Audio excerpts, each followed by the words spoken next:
Thank you for listening to the Kyle and Tim podcast, where we have authentic conversations that help cultivate a better understanding of ourselves, our guests, and the world we live in. This podcast is about our guests, getting to know them, their backgrounds, experiences, thoughts, and ideas. We really appreciate you listening. Before we introduce our next guest, we'd like to introduce a few of our sponsors that help make this podcast possible. Today's podcast is brought to you by Mountain Mule Transportation, located here in Bozeman, Montana. Mountain Mule is a private SUV and truck service, offering chauffeur services in all of Southwest Montana. Whether it's your next skiing, hunting, or fishing trip, early morning or late night trips to and from Bozeman Airport, as well as weddings and private parties. No matter the occasion, Mountain Mule will get you there safely and on time. To learn more, visit mountain-mule.com and book today. Welcome to the Kyle and Tim podcast. I am today's guest, Kaiden Batzler. Today we talked about, well, kind of everything about me, more of an interview like as always. Talked about where I'm from, talked about growing up, family situation, talked about school quite a bit, the trades, labor. Ruby Valley. What else, Kyle? We talked about real estate. Yep. Quite a bit of real estate. Yeah. What else? Find out. Yeah, you got to listen in. Enjoy, folks. And subscribe. Thanks, Kaiden. Thanks. Kaiden, Let's do it. what's up, man? How do you pronounce your last name? Batzler. Batzler. Batzler. First question. With a Z? What's the heritage? Czechoslovakian, Okay. from my knowledge. Pronounce it. Batzler. Batzler. Not bachelor. Batzler. Not Baxter. Batzler. Batzler. Yeah. Batzler. With a Z, right? With the Z. With the Z. Cool. Where'd you grow up? So about an hour and a half southwest of here, Sheridan, Montana. It's the crow flies. Small little town. Not Sheridan, Wyoming. People hear Sheridan and they instantly think of Wyoming, understandably. I don't even know what the population is there now. I mean, just for reference, I graduated with 17 kids. Small town, 1,000 people, give or take, just over in the Madison County there.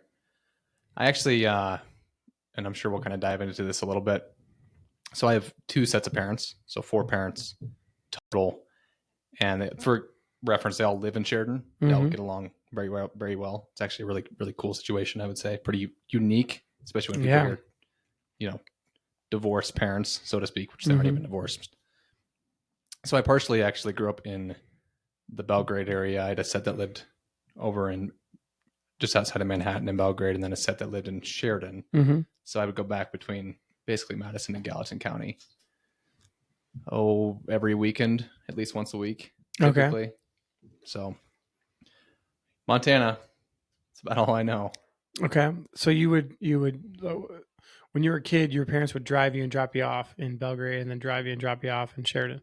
Yeah, we actually, they met in the middle. So we would, the middle point was kind of, either Whitehall or Ennis, depending on where people were at the time. So most weekends I went to school in Sheridan my entire life. So elementary, grade school, high school.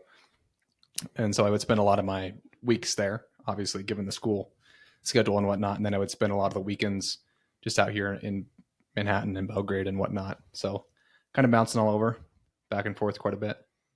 So your biological mom or dad one lived here and one lived in Sheridan? Yeah. So my dad's side lived in this side of the town, the state. Yeah. And, they were kind of all over. And then I would say more grade school, middle school is when they consistently, I would go back and forth. I mean, growing up, we were all over the place. Sheridan, I think it was in Missoula a little bit. Grew up kind of on guest ranches and whatnot. So, what did your parents do for work? I'll start on my dad's side. So my dad's kind of always been in the photography, film side of things. He used to have a photography business of his own, mainly wildlife, outdoor stuff.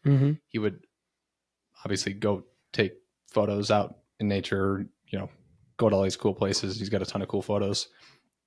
And then, so he kind of had his own business there. And then after that, he shortly got into more of the film production side. So he still works for If you guys have heard of Warm Springs Productions, I have at all, they do. I mean, people know like the show Mountain Men. They have a ton of other shows. But Mountain Men's their big one that they're known for, I would say. So he's been working there. I couldn't tell you exactly how long. I would say maybe 13 years now. So he's been there since the company, was a lot smaller. And then they had an office over in Manhattan. And they still kind of have a small office there. Their main office is in Missoula. And that's what he still does today. Still doing that. We'll see kind of where he goes and whatnot. And then he got married to my now stepmom, Lisa. So my dad's name is Troy, and then he got married to Lisa. And she's currently a veterinarian, vet tech specifically, I believe. She just took the big test. But she's always been involved with animals. She did that out here in Belgrade quite a bit. She worked at one in Bozeman. I'm trying to think even before that. They met on one of the guest ranches, if I'm not mistaken. So that's kind of what they both kind of grew up doing, which I think is a pretty common thing. A lot of people will go and work on a guest ranch just when they're younger and whatnot.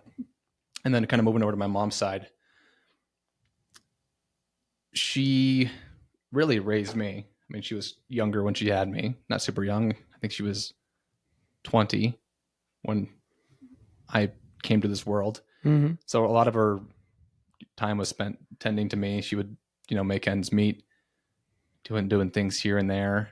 She worked for a different guest ranch for a little while, which is partially my family. It's kind of where my other parents met and whatnot. It's kind of a long story to get into that. And then she actually worked for the sheriff's department in Virginia City. So she was a police officer. I want to say she was specifically like a sheriff. I could be wrong. I get kind of lost in where they were at the time. So she did that for quite a while. And then now she really just kind of helps around with my stepdad, who I'll kind of talk about in a second. His books, accounting, they have a small outdoor store in Montana, in Sheridan, called RW Outdoors. So she helps kind of run the back end of that and whatnot. And then my stepdad, I guess when we were growing up, he used to be like drilling wells. That was kind of what he was doing. And then he partially grew up on a ranch. His parents have a pretty big cattle operation over in the Ruby Valley. So he's kind of always been, into that lifestyle and whatnot. But as of recently, I feel like he has like 3 or 4 businesses. Mm-hmm. Very, very busy guy. Super cool. Does a lot of guiding stuff.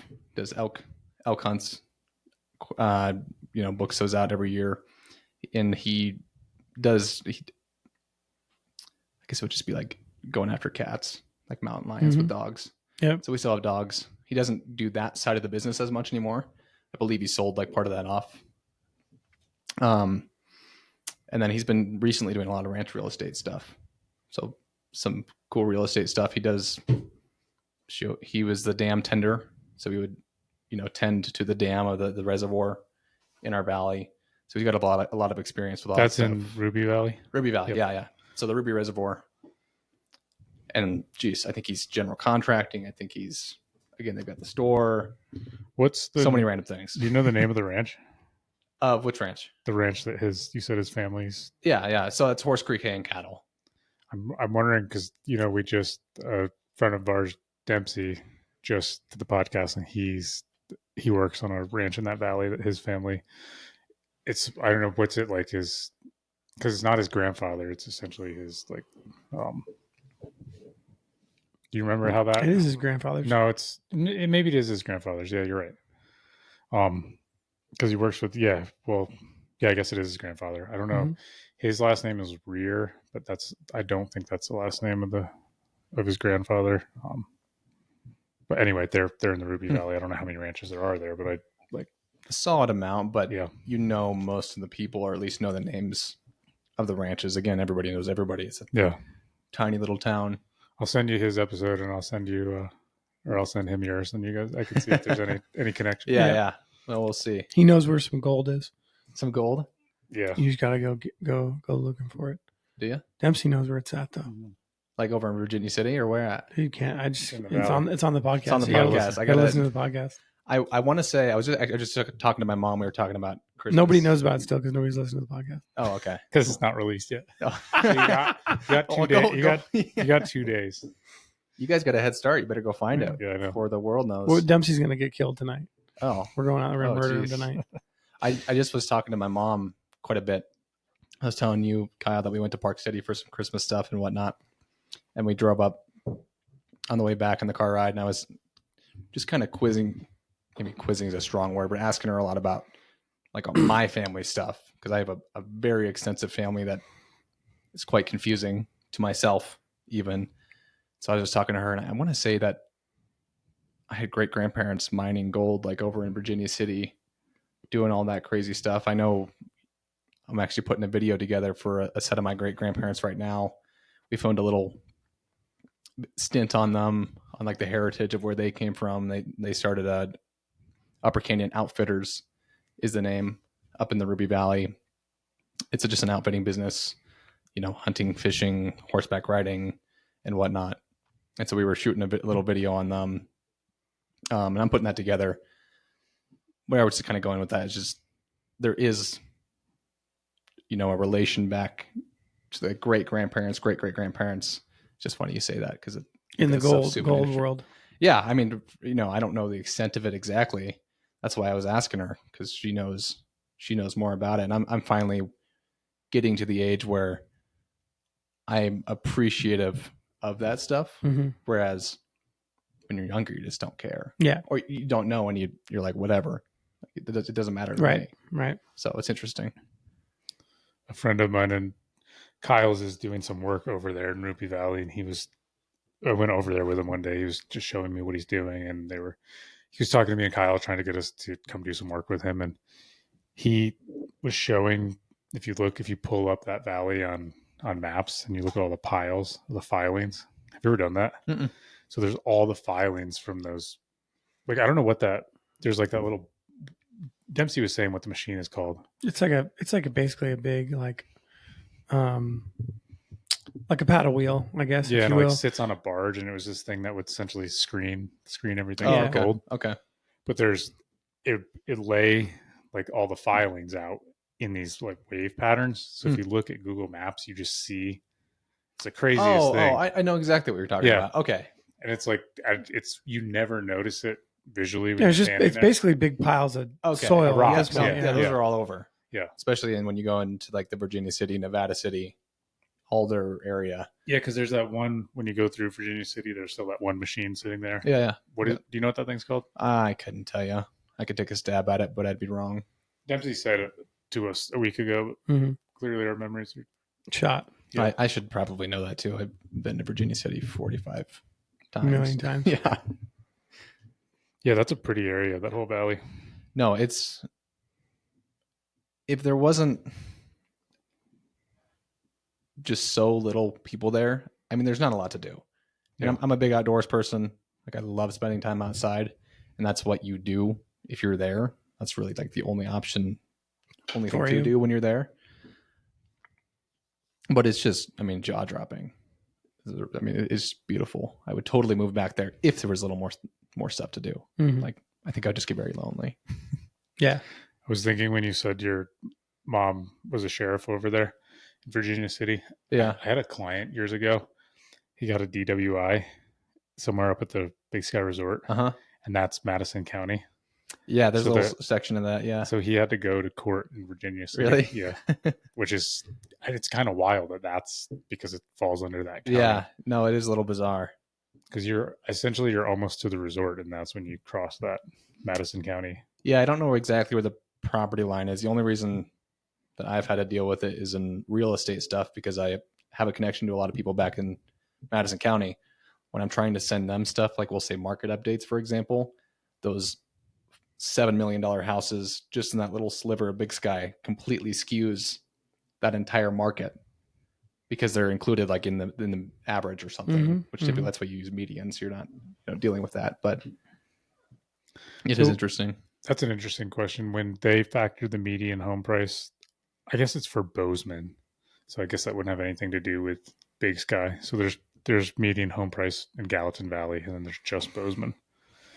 So I guess I was thinking if when you hear the median home price, does that include the stuff that's in, but that's technically Big Sky. So I guess that answers that question. You're saying like Galveston County and whatnot? Yeah. So I'm guessing Gallatin's median price is a lot higher than just Bozeman's median price. It's actually, and you'd have to get. You're talking about Madison.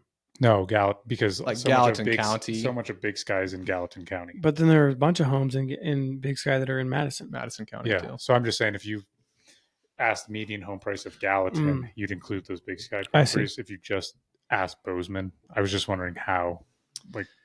So there's a pretty common tool. I couldn't tell you exactly what it is. It shows you averages, days on market, etc. that we use pretty commonly. I think the public can access it too. But you can have the filter in there to just do Gallatin County or select specific areas, or just like, for example, do Bozeman city limits. And I would say most of the time it really doesn't make that big of a difference. I couldn't tell you exactly why. I think that's because so few homes sell up there, because you're dealing with much bigger fish. So, I think the average would probably be like 750 right now. And if you flipped the whole Gallatin County, if you added Big Sky in, it would be like 760 maybe. I couldn't tell you exactly why that is. Kind of bizarre. It's not like I'm looking at it every day, so it could totally be different. I looked up when you were saying your Sheridan, Montana. It said 761 was the population. Really? 761. That's it? Yeah, in 2023. I guess I think I probably only always counted the surrounding area. I had no clue. Yeah, so it's small. No, it's tiny. Yeah. I mean, most people, I would say it's about a 50-50 shot, especially people who are from Montana even, that someone even knows where Sheridan is. And they live like an hour and a half away from it. Yeah. I mean, that's how a lot of Montana is. There's so many small towns around here. Yeah. What was it like growing up there?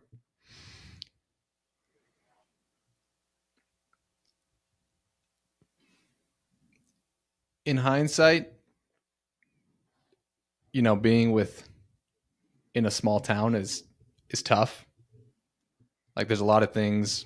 It's all the cliche things. Like you can't do anything in a small town. Like you got a very specific group of people that like for example, what I was saying as I graduated with 17 kids. You have to be friends, or at least friendly associates with all of those kids, because you don't really get an option. I don't know if you guys went to a bigger school or whatnot. I have no clue what that's like. Granted, I went to MSU for a little while, but my graduating class was like 1,200 people. 1,200? Yeah, yeah, so that's insane to me. Bigger than your whole town. The town. That was just my graduating class. My graduating class was me. I was homeschooled my whole life. Were you? Yeah. And the town I grew up in was about twice that. It was about 1,500 people. Tim never graduated. No. Hey, that's okay. The hell I did. Yeah, I did. I'm not going to judge. No, it's interesting. I mean, I'm very grateful to have grown up in that area. Like you said, it's absolutely jaw dropping, and you have a huge abundance of outdoor activities, at your fingertips and whatnot. You don't get to choose your friends though. Like you're kind of stuck with that group, and that's who you're with throughout the entire school. Did you feel like you had a little bit of an outlet because you came to Belgrade all the time? So you had maybe you had other friends in Belgrade a little bit? Not necessarily. Okay. There was maybe a small group of people over here that we would spend time with, mainly through like my parents' friends who had kids.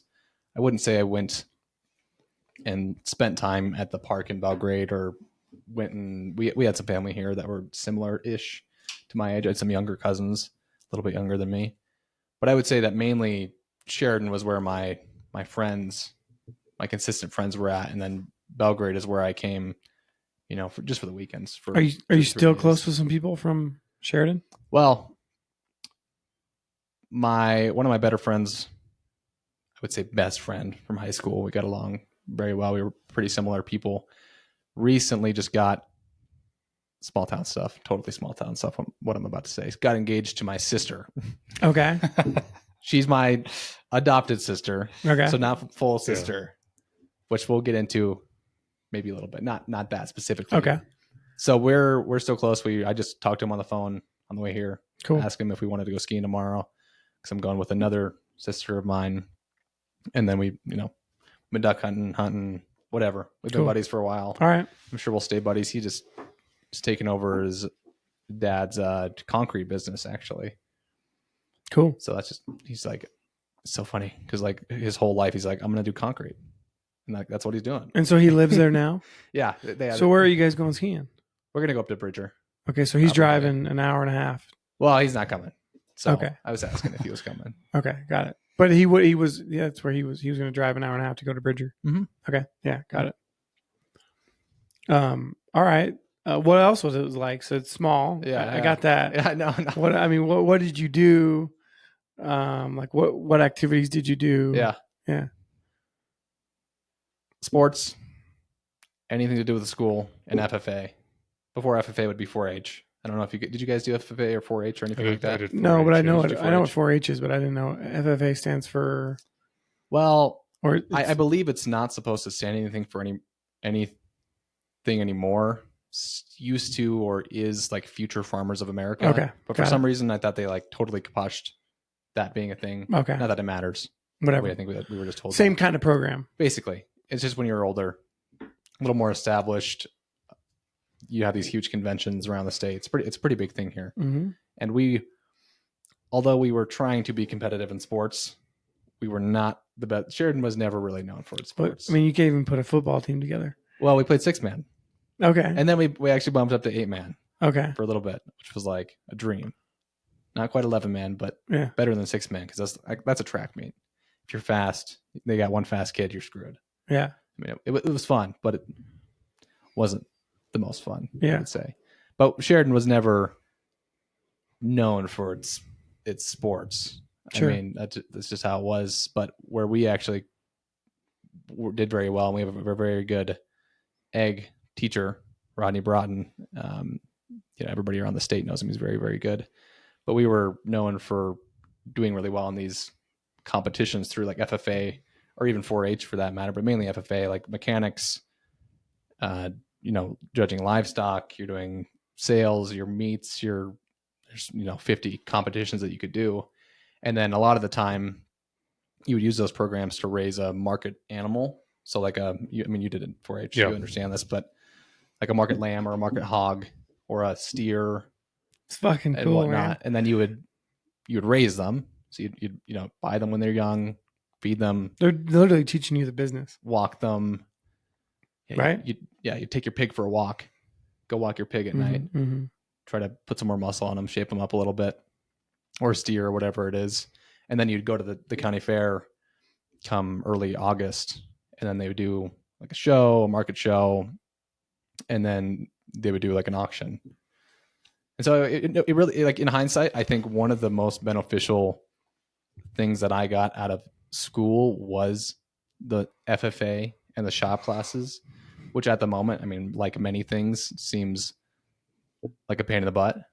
Like just having to go through and keep track of all your books and go walk your pig. Like that's the last thing you want to do when you're 14 years old is go out in the negative whatever weather and walk your pig. But it did teach you a lot. And people pay really good money for stuff like that. Mm-hmm. Which that's just them supporting the community and the kids and whatnot. What other competitions were there? Like you said, there's a bunch of competitions. Like what? Explain a couple to me. So let's keep on livestock a little bit. What's that? Keep on livestock. So livestock judging is a big one. And did you do many competitions of 4-H? So what we did is we did cattle and hogs. So we would take our cattle to the fair. We had a dairy farm. Like so we'd raising them? Yeah. Right? We'd show our dairy cows. And same thing with the pigs. And we would auction them off sometimes. Yeah. If your pig did well too, generally be one of the best sellers in the auction. Why is that? I mean, just because of what they're judged on. Like they're judging, the pig essentially for like the quality of the pig. Mm-hmm. Yeah. And I don't remember a lot about, I was pretty young, but I don't remember a lot about the showing pigs. I mean, because you could do showmanship, where it's just the way you show the pig. Mm-hmm. Then there's, the genes and the fat and the way the pig is grown and the way the pig is exercised, all the above. I know much more about the cow world than the pig world. Yeah. But we did dairy cows, so they weren't getting sold off. Like the steers would get sold off. Yeah, no, you keep the dairy cows, right? Yeah. Well, for the it's such a fascinating, I mean, people will get really into it too, like anything, but like there's kids and parents that are like, it's their thing. And you make, I mean, I couldn't tell you, I forget what the highest grossing pig was one time, but it was like $15,000 or something. Like a lot of money, especially for, like I was saying, like a 14-year-old. That's a ton of money. Yeah. And that was like the grand champion, so to speak, if they were to rank them or give them a ribbon or whatnot. But it was lucrative. I mean, it still is lucrative. Like people do it for a reason. And again, it's just like a big community thing that they do.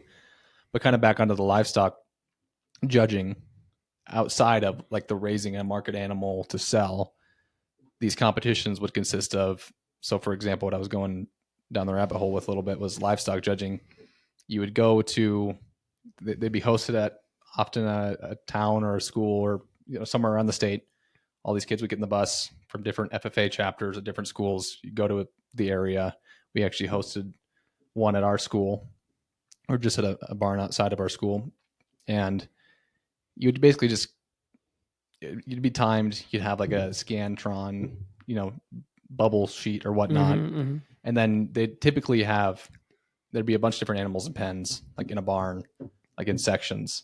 So you'd break up into groups, and then you get like 10 minutes to judge these 4 animals. So let's say it's 4 hogs, for example, and then you're supposed to put them in an order of least to best for market or whatever they're asking. I mean, again, they put bulls in there, they put ewes, they put tons of different animals in there, throw you off and whatever. And you basically just go around and judge. And then you'd have to do, for some of them, you'd have to write it down. And then the next station would be, it's called reasons. And you'd have to go to a judge and explain like the specifics of why number 1 was number 1 and number 2 and so on and so forth. So, I mean, that was one of the bigger competitions that I would say people would do. That's one that I took part in, partially because we had to, but that was one I had at least more knowledge in. And then there's a bunch, but the other main one would be like mechanics. So same thing, you'd have stations, you'd be set up in a shop at a school somewhere, whatever it would be. And then, I mean, the goal, it's a competition. So the goal is to get the most points or to win. So you're doing, there's tests, there's like stick welding or MIG welding, and then you're getting judged. There's framing, there's PVC, a ton of different mechanical. Interesting. And that's Future Farmers of America as well.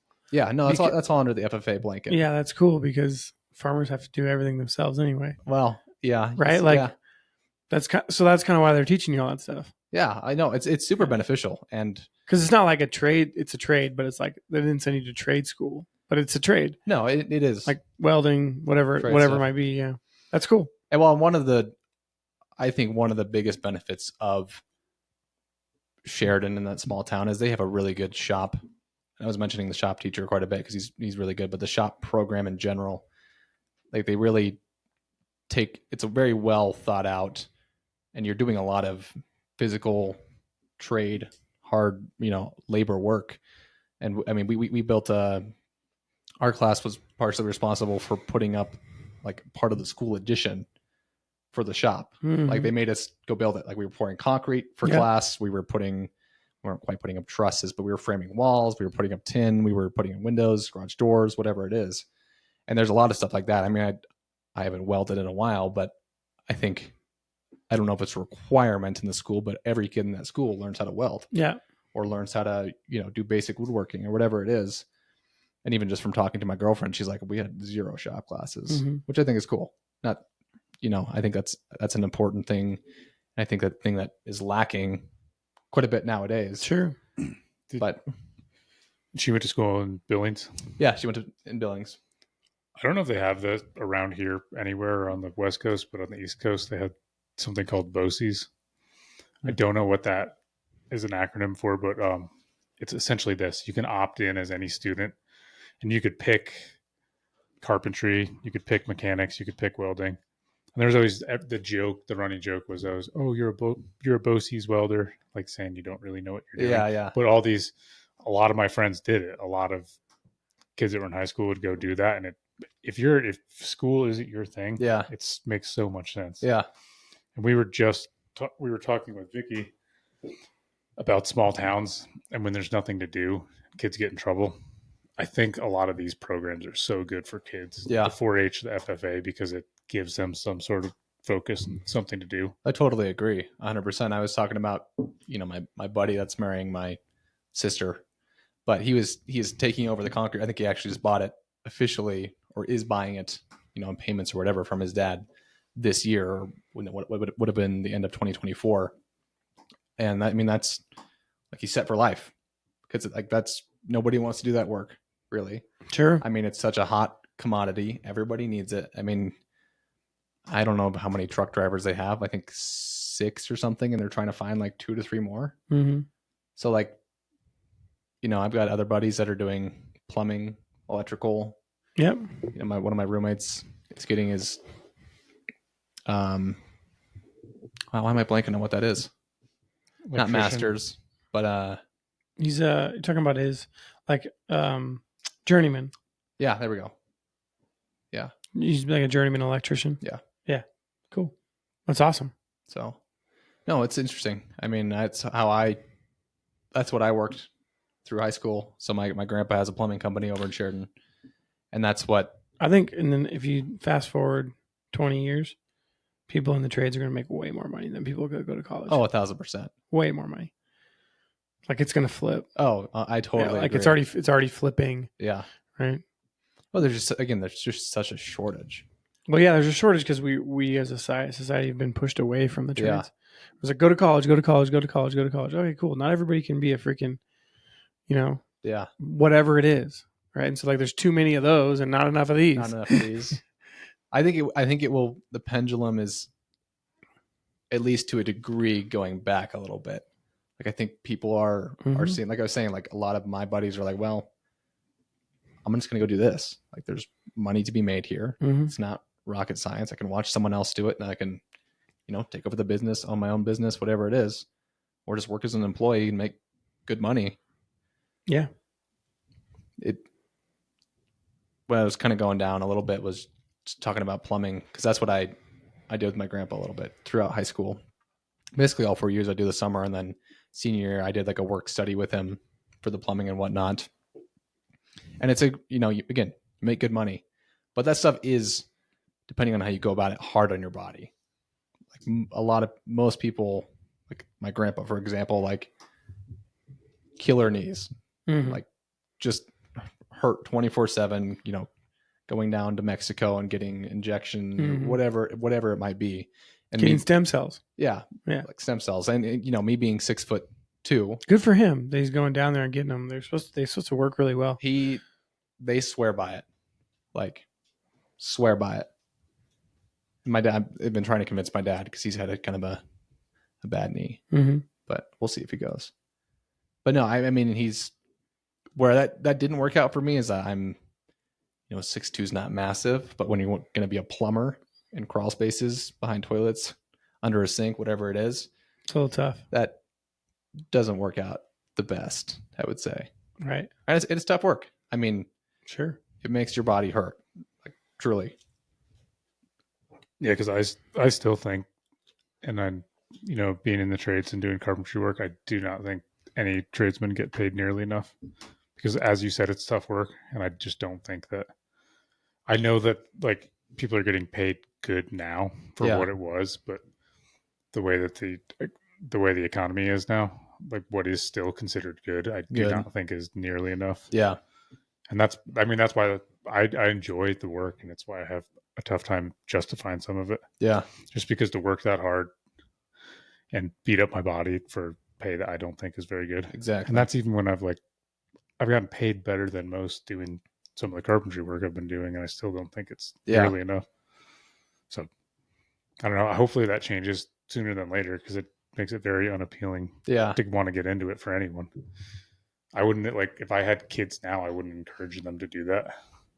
I'd say do it if you want to, but I wouldn't say if you want to beat up your body, work really hard, and get underpaid compared to, people that preserve their body. Yeah. Anyway. Well, it's something to fall back on too, I think. That's where, at least in my journey right now, where I'm at, just with real estate, because that's what I'm going after full time to a degree. No clue what I want to do. I feel like everybody I've talked to is like, that doesn't change. So that doesn't give me any hope.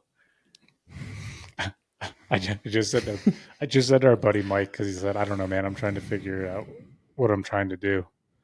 I said, well, man, if it makes you feel any better, from the podcast we've done and the people I've talked to in their 50s and 60s and 70s, they still don't know what they want to do. Yeah. So that might not help you, but you're not alone and you'll never figure it out. Yeah. So. Well, that's what, like you said, people from 20 to 70 all say the same thing. I think that's just kind of how it goes. It's almost like life is the evolution and journey of life is figuring out what you want to do. Yeah. Like maybe that's what life is in some senses. It's figuring it out, figuring out what you like, what you don't. I also think like people need to get rid of this idea that you have to do the same thing forever. Mm-hmm. Like do it while you like it, and then fucking do something else. Do something else when you don't like it. You know, like I think depression comes from like people get depressed after they've been doing the same thing for so long because they're bored out of their mind. Yeah. They're really good at it and they're not learning anymore.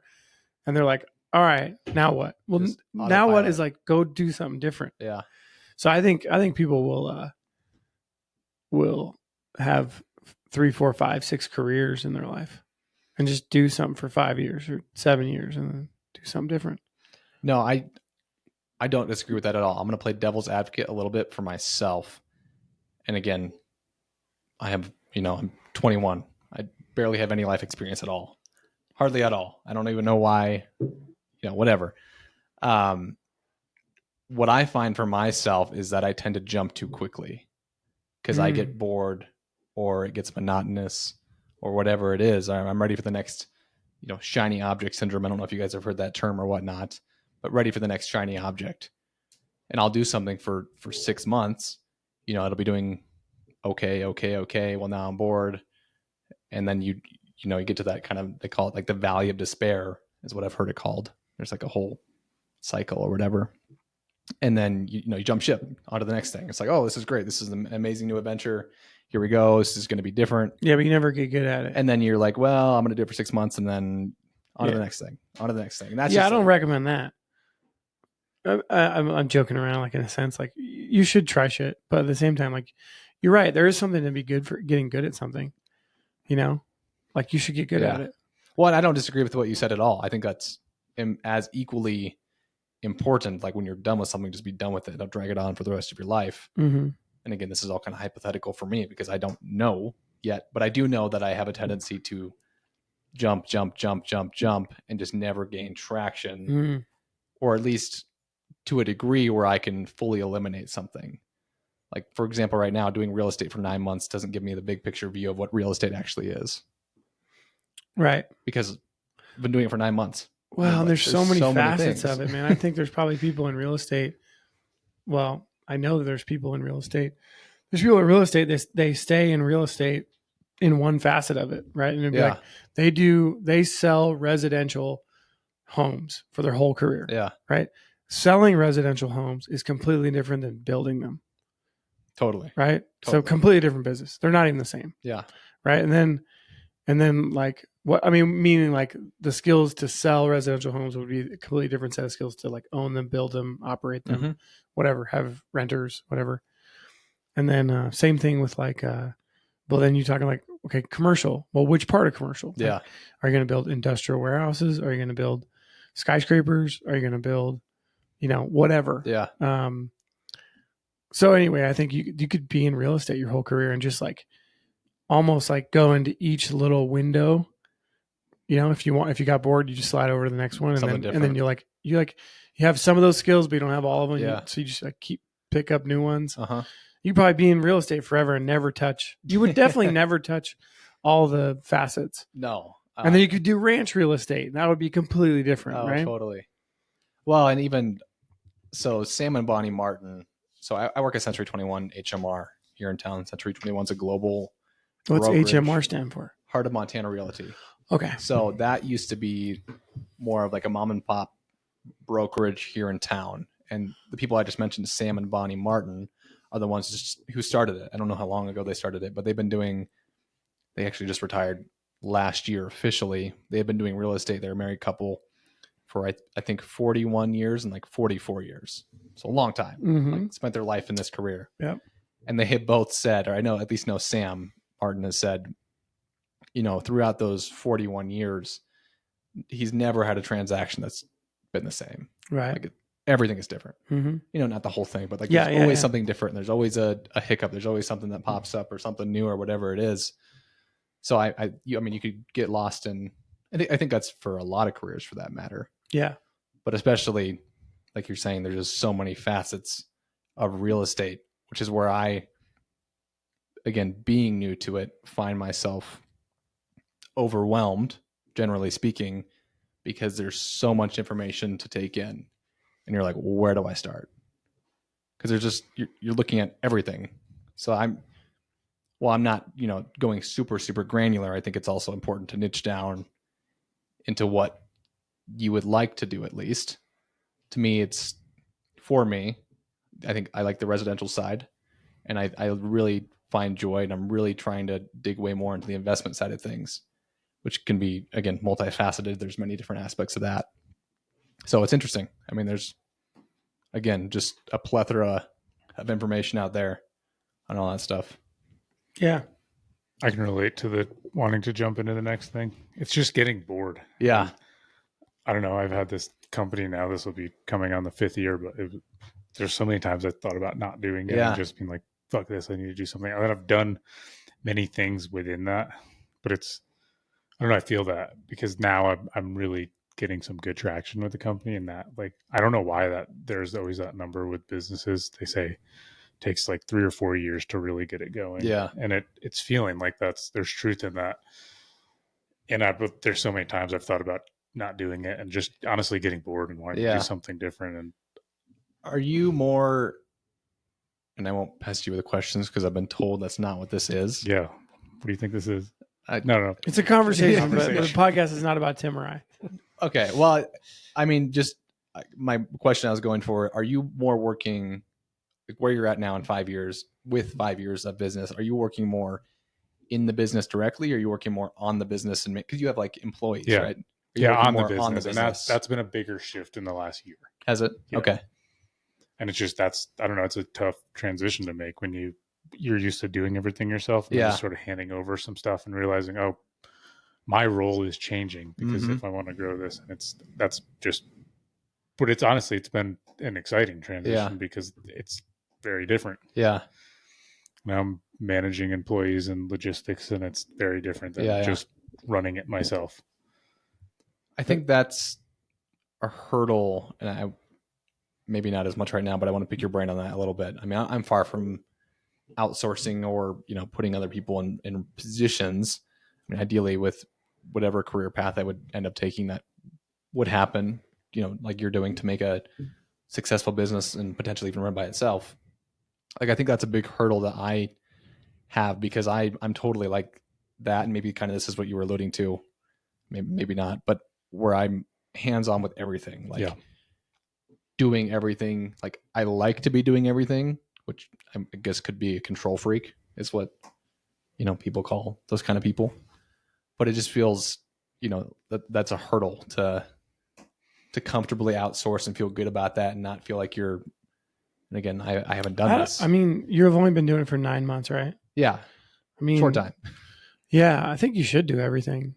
Oh, I totally agree. Like you should learn how to do everything 100%, like sufficiently. And then that way you'll know the business inside and out. Yeah. I think people jump sometimes. They I see it in companies where people will jump to like a position before they know how to do all the things at the current position. And that's a problem for them later on in their career because they don't actually know how the business works because they're missing this piece and that piece and this piece. And it comes back to bite them. So I think you should learn everything, get really good at it, and then get the fuck out of there. And meaning get on to the next thing, right? But master it. And then as soon as you feel like you've almost mastered those things, and some things don't need to be mastered, right? Like they're just tedious tasks. Yeah. But once you've mastered the important things, just move on. Try to move to the next thing. I was going to say, because I agree with that and disagree with that. Because I think that there's wisdom in that, but I also wouldn't spend too much time on anything. Because you could obsess forever. Say, well, until I have this figured out and this figured out and this figured out. And that's just an excuse to never take, and I did that because I wouldn't just take the step and hire employees. Well, are they going to treat clients the way I do? And are they going to do this and that? And that's not for me to worry about. If I want to worry about that forever, then I can be a one-man show and cap myself. But I see the wisdom in it and I see the limitation in it. I don't know. You'll figure it out. Yeah. Yeah. Don't procrastinate, and don't there are tasks that you're like, okay, I got it. Honestly, sometimes maybe you've done it 3 times. You're like, I got it. Yeah. I'm not need to do anymore. Good. I've hired people that are better at what I was doing. Yeah. And then I was like, oh, well, what? That's just the way they treat people, or the way they worry about these certain details. And they're details that I really can't be worrying about if I'm going to go to this next level and run this company. But now that I have people that can worry about those things, it frees up my mental bandwidth to do. Would you guys say, question for both of you, are you more detail oriented people or more big picture idea people? I would say that I do both. So there's now this podcast is about me, damn it. I would say that I work on the biggest problem. So I work on large construction jobs. Okay. I work on the biggest problem that day or that week, and I dive super deep into the detail. And as soon as that problem is solved, I go way back out, and then I'm managing the overall project. Okay. But interesting. But I try to solve that detail or that problem as fast as I possibly can. And in order to do that, I go super deep. So kind of both. That's a good thing. Both. Yeah. That's a good thing. Tim? Yeah, I think big picture, that's what I'm thinking with my business, but I grew up with somebody who always said the devil's in the details. Yeah. So, but I now have one guy just recently started working for me. He's so detail oriented, and he points out stuff and he gives me suggestions, and I'm like, this guy is making my company so much better. Yeah. I'm just implementing. I met him yesterday. Oh, good. In the airport. And it was so cool. What'd you think? Yeah. You liked him? I mean, I talked to him for 2 seconds because the customer showed up, but yeah, he was like, I was like, who is this guy? He's all over it. Dude. Get out of here. He's on it. And so now when he does, I'll put him in a different vehicle or anything else, I'll be like, what do you think? Yeah. And he'd be like, I don't know how to answer that. I'm like, yeah, just give me your input. It's so valuable for the company. And he just, this guy, where the hell did I find this guy? That's awesome. And so I don't know. He had a hat on and everything. Yeah. He had the mountain. Yeah. He's going for it. Anyway. So yeah, I don't know. So I just recently started renting a shop, and I was thinking about what Kai was saying. The woman, I was trying to pester her to come speak at the investor group, because she said she's been in real estate for 30 years. She said, I did commercial for a long time, got good at it. I got bored with it. Then I started doing residential. So that's kind of to what Kyle was saying. Yeah. And she said, and then I learned a lot I could about residential, and I decided I'm ready to retire. But she built this complex of shops, and she sold some, and she partnered with someone who's a builder, and she's renting out 10 of them, and she seems like she's done very well for herself. Yeah. But I think, like Kai was saying, you could she found another avenue within the industry. I don't know. You figure it out, I guess. Yeah, I mean, good on you for having these thoughts and conversations at your age, because I don't know what the hell I was doing at your age. I was I was farming because I grew up on a dairy farm, and I was trying to figure out if I really existed or was alive. Yeah, and I would say at your age, you're kind of getting a head start on people at your age, which is a big deal. It can be a big deal. You could use it to your advantage. Meaning, if you take another 21-year-old and you match them up next to you and you put them, identical twins, right?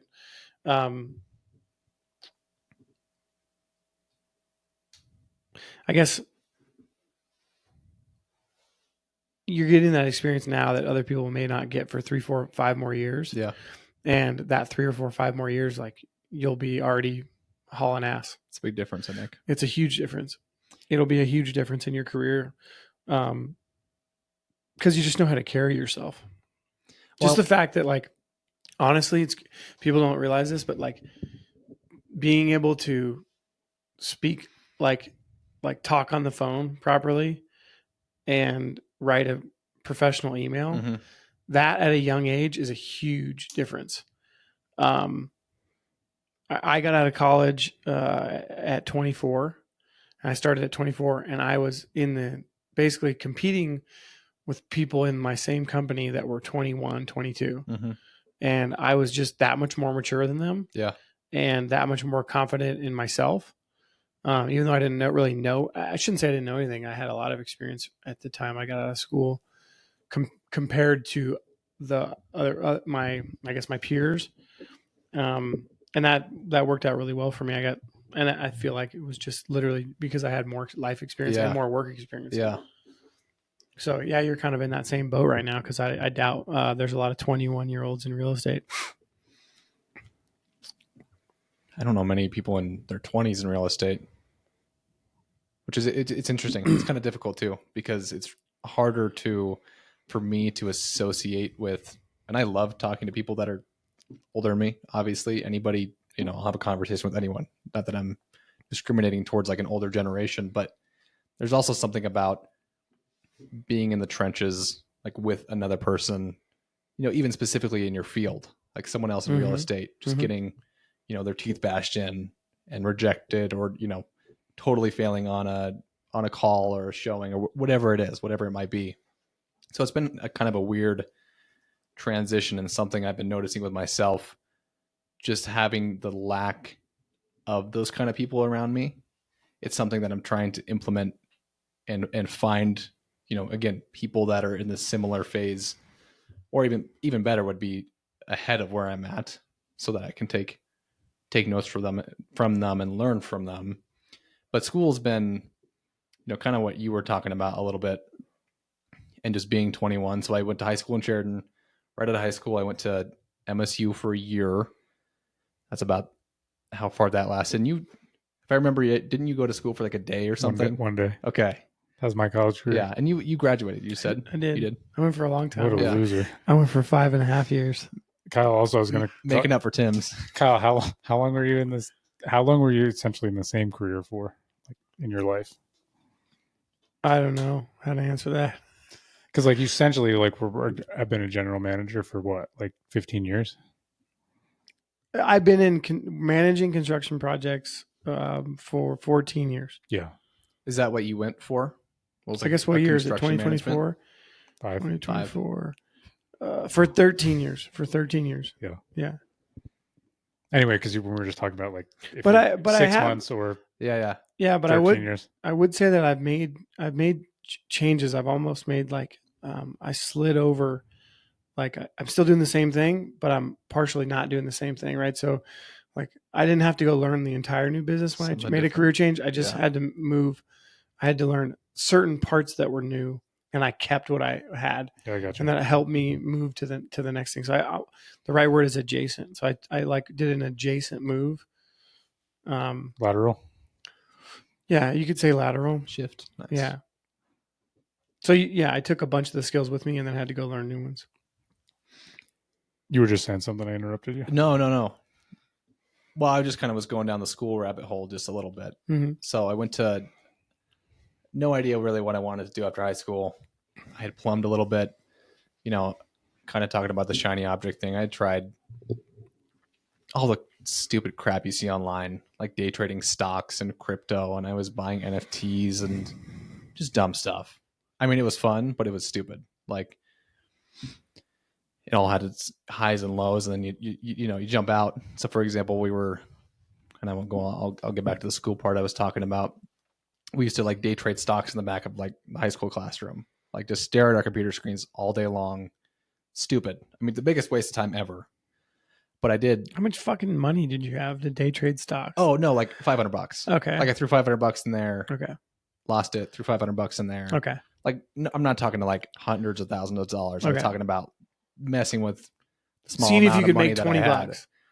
Yeah, Like just, seeing like, all right, let me see if I can make $20 just or messing $40. messing around with it and like Okay. using. That's actually a really good experiment though. With $500, you're like, well, let's fucking see how this works. I don't know how long I did it for. It was for a little while because I, at that moment I was like, I'm going to be a stock trader. I'm going to go to Wall Street, whatever. I'm gonna make fucking $600. I mean, just bank. And I actually, lots of failures and lessons there. I was actually walking out to football practice one day. And I looked down at my phone, and we were just like going off of stuff we saw online. Like Reddit stuff is a big thing now, and people just jumping in on stocks and whatnot. And I don't exactly remember how it went down, but it was my buddy and I. This is so interesting because this is like 3 years ago. Yeah. Come on. It was like 5 years ago. 4 years ago. Actually, it might have been like 3 years ago. But anyways, we put all this money into the stock CEI. I couldn't even tell you what it was. I pulled my phone on at football practice, and I was like, oh, it's going up quite a bit. So whatever. I go about my day. And then the next day at lunch, like in a school cafeteria, as you would be at a school, and I pull my phone out again, and I'm up like $2,500. Like it's just like I made $2,500 in a day, like real sell it, dude. money. Get it rid of it. Well, guess what I didn't do? Didn't sell it. So I don't even. I was using like TD Ameritrade or whatever, and the stocks were being weird. People were like, the brokerage was like shutting down the stock. They wouldn't let you sell them, whatever. So the stock hit like $5, or I was going to sell at 5, and it was like 481 or something. And like again, I didn't know these lessons yet, so like I'm going to wait till 5. I'm going to sell it at 5. This is going to be great. I'm going to walk away, rich. Not really, but for what? What I was doing. And then because the brokerage were messing with the stocks, it froze at like 481, and nobody could do anything. They fucking took your money, bro. Well, and then it shot down. It jumped down like a buck. And so no, I'm like, I'm not selling. I'm going to wait till it goes back up because it's going to go back up. Duh, whatever. So I left it overnight, and I remember I slept in for some reason. Like I don't normally sleep in. I think it was like a Friday. We didn't have school on Fridays. We went to school 4 days a week in Sheridan, nice. Which was super bizarre for most people, but it was awesome. Like 3-day weekends every weekend. Mm-hmm. And I slept in a little bit, and I got up, looked at my phone, and the stock had like tanked. Like I was down like $4,000. So I just lost everything. Mm-hmm. And so I, totally stupid. It was really fun. What do you think it's at now? Oh, I don't even want to look. What's it called? CEI. I bet it's probably doesn't exist. It was like some stupid meme stock. Let me see if I can find it. But don't wait on me because no, it's fine. Maybe an hour. But yeah, I totally went off on a tangent here, talking about I messed with stocks, messed with crypto. I got into the NFT stuff again. It was just like stuff that these gurus online were selling courses for and stuff. I didn't buy a course actually. I bought a course for an Airbnb thing and totally blew all my money on it to never use it. I felt like the biggest idiot ever. But just was messing with these things, and actually find some success in them from dumb luck, and then find a way to lose it all. Like same thing for NFTs. I remember buying an NFT, and this is when they were like super hot. Now they're pretty irrelevant. But I bought an NFT, and then literally 20 seconds later sold it for like $2,000 more. Like it was right place, right time, kind of same exact thing.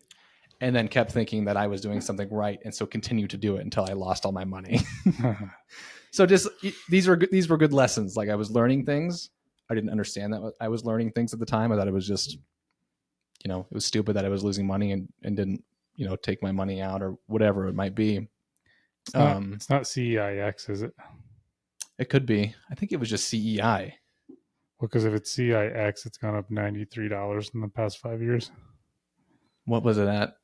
Like 3 years ago, or like 5 years ago, or 5 years ago? Like what was it at? Was it at like a couple? Well, bucks? 5 years ago it would have been at like $10. But now it's at 107. I don't think it was that one. That'd be funny. It could be. It totally console could be. energy. CIX. I guarantee it was one I saw online, and I was like, sure, I'll buy it. That's so funny. Who knows? Anyway, you probably would have been like a millionaire. That makes me really sad right now. No, it's interesting. I mean, these are all like little experiments. I think they'll pay off later, and you won't be able to tell. You'll never be able to correlate. Like, oh, I thought I did this thing 5 years ago, and then I thought of this other thing 5 years later.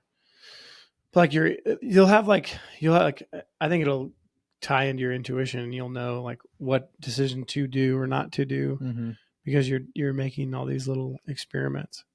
I think that's, even though, again, I've got a relatively short time on Earth so far, only 21 years, but I am starting to, like, even just talking about this stuff, like, there are lessons in retrospect that I'm actually starting to realize, like all this stuff that I thought was, stupid, a waste of time, whatever it was. There are little micro lessons that putting the pieces together for at least where I'm at today. Sorry, I'm laughing at a buddy of mine. So like, I'm going to give you an example. Brock Bush, who's been on the podcast, is a buddy of mine from college. Brock at like, I don't know, must have been 20 years old 20, 21. In a college town, he realized that like everybody wanted to know where were the drink specials, right? Like on what night has the deals, right? And so he created a chart, right? Yeah. And it's a calendar: Mondays, Tuesdays, Wednesday, Thursday, Friday, Saturday. Yeah. Right? And then like certain holidays. And so he would release like a chart every month, in like a student newspaper, and then like the local small newspaper in this college town. And he created a company called D3 Chico. And so the town that we went to school was called Chico. And so it was D3 Chico, daily drink deals. And so that's what D3 stood for, is daily drink deals. And so he basically created an ad in the newspaper, and the businesses would pay him really to advertise on their behalf, to say, hey, we have $2 beers on Tuesday nights. Right. So as a college kid, he made like, I don't know, not a lot of money, but he made like, let's just say $200-$300 a month to do basically nothing. Right. But he taught himself kind of how to run a business and like how to negotiate with like bar owners and restaurant owners. And right. So like, he's like learning these things, but he doesn't necessarily realize that he's learning these things. He just wants to make $20. Yeah. Right. $20 from here, $20 there, $20 there. Yeah. And then he made business cards, and and then it's so funny. He had this like pitch that he would like hand out his business cards, but he practiced it, right? So like you practice learning your these pitch. skills. And so he's like learning these things at such a young age. And I remember like being in the car, like, he'd be like, hey bro, quiet. I got a business call, bro. And he would and like all of a sudden he would go into like, and he's like high as a kite, right? And like he'd go into like Brock Bush business mode. And he was like, this is Brock Bush with D3 Chico. And oh yes, sir. Oh no, sir. Oh, well, let me help you with that, ma'am. And it was like this fucking shtick that he had, but he learned how to like do it. Yeah. And that's kind of these little experiments. That's what you're doing. Yeah, you're like learning how to do shit. No, that's awesome. That's a funny story. That's cool. Yeah. But yeah, I would agree. Like same thing. You just are learning piece by piece. I mean, business oriented skills and whatnot. And so that was back in high school. That's a lot of what I would, random stuff like that is kind of what I did. And then I didn't really have any clue what I wanted to do, where I was going, anything like that. I decided to get out of Dodge a little bit, just go to MSU, which isn't that far away. I didn't want to go across the country to school or whatnot. That's actually what my parents, they're like, just go try school or just get out. Like, you're not, we love you and you can come home and whatever, but like, just go do something, like get out of the valley, go meet people. Doesn't have to be school, but to go do something. But I went to MSU, decided to go there. And then obviously, freshman, spent the year at the dorms. I went for just like general business, just like the most basic broad degree, really, maybe minus like general studies. But no direction at school whatsoever. None. I mean, I think I used AI on most papers, just kind of cruise through it. Like in high school, just to backtrack a little bit, like, and maybe it was our school. This isn't like egotistically saying this. Like I never thought school was hard. Like I thought school was like, came easy to you. Yeah. And that's just how it was. And I didn't like, not for better or for worse. So I thought college was wrecking out the cookies. Nice. My stomach's growling. It needs a cookie. Yeah, no, that's a good call. I just didn't take college seriously. To be spending money on it and spending time, more importantly, on it. I just, like I said, I was using, and this was on the newer side of like AI stuff, but I was like, it can just do everything for me. And like half the time I can skip a class and nobody cares or it doesn't matter. Like it doesn't. The only thing that kicked my butt was statistics. I really had to show up for that one. That one was tough. And that's why I'm technically in a gap year, so to speak. It's kind of an indefinite gap year, I would say. But I decided to stop going to school. Again, it's not my thing. Kind of during college a little bit, actually. I mentioned that course, the Airbnb course. So I stupidly bought from an online guru an Airbnb course for like $6,000. Like all the money I had, like legit all the money I had, thinking that this was going to be, because I had done this stuff in the past. I'm like, oh, well, I've had little tastes of what it's like to hit little pockets of success. So this is going to be the thing that I do. Airbnb is such a hot topic. Of course, this guru in this course is like guaranteeing instant success, whatever it is. And even if you don't own an Airbnb. Oh, exactly. Well, so it wasn't Airbnb. It was Airbnb arbitrage. I don't know what that is. It's basically where you would get in a long-term rental contract. So you would go to lease a place long-term, so like month to month or even more possibly. And then you would get a contract in place or an agreement with the landlord, whoever owned it, typically the landlord. To sublease it. To do a short-term rental out of it. Which sounds... So you lease it for a year and then you start doing short-term leases out of it. Yeah, or month to month or whatever it would be. I mean, you'd probably want to do... I never got one under contract. I'll put it that way. Like a total... Granted, I wasn't like... I started getting into it a little bit and I kind of built like the whole thing out on how I was going to operate it. And then it just kind of went nowhere and got rejected a few times because people around here were like, you're an idiot. Stop trying to, sublet my property. So I didn't get very far. I mean, if I was a landlord, I wouldn't let somebody sublet. No, I wouldn't. Not at all. I wouldn't sign a contract saying, yeah, you can sublease I'm like, well, then why would I have leased it to you? Yeah. Right. Like, I totally I'll go agree. find somebody else. So, but it is interesting because I obviously there's markets where that's normal. Right. And I think it is. I don't think it's impossible. I think you could totally do it. I mean, it's not something that I really, again, I didn't have a passion for really any of this stuff. I was just like, where can I make a buck? Where can I learn a few things? Again, in retrospect, no idea where it was going to go. But I think I do think there are people that just want to rent their property. And they talked about the benefits of like, well, the property is always in pristine shape. We're always keeping an eye on maintenance. We're always, they had arguments for why it was beneficial potentially, or they would pay them more for rent or whatever it was.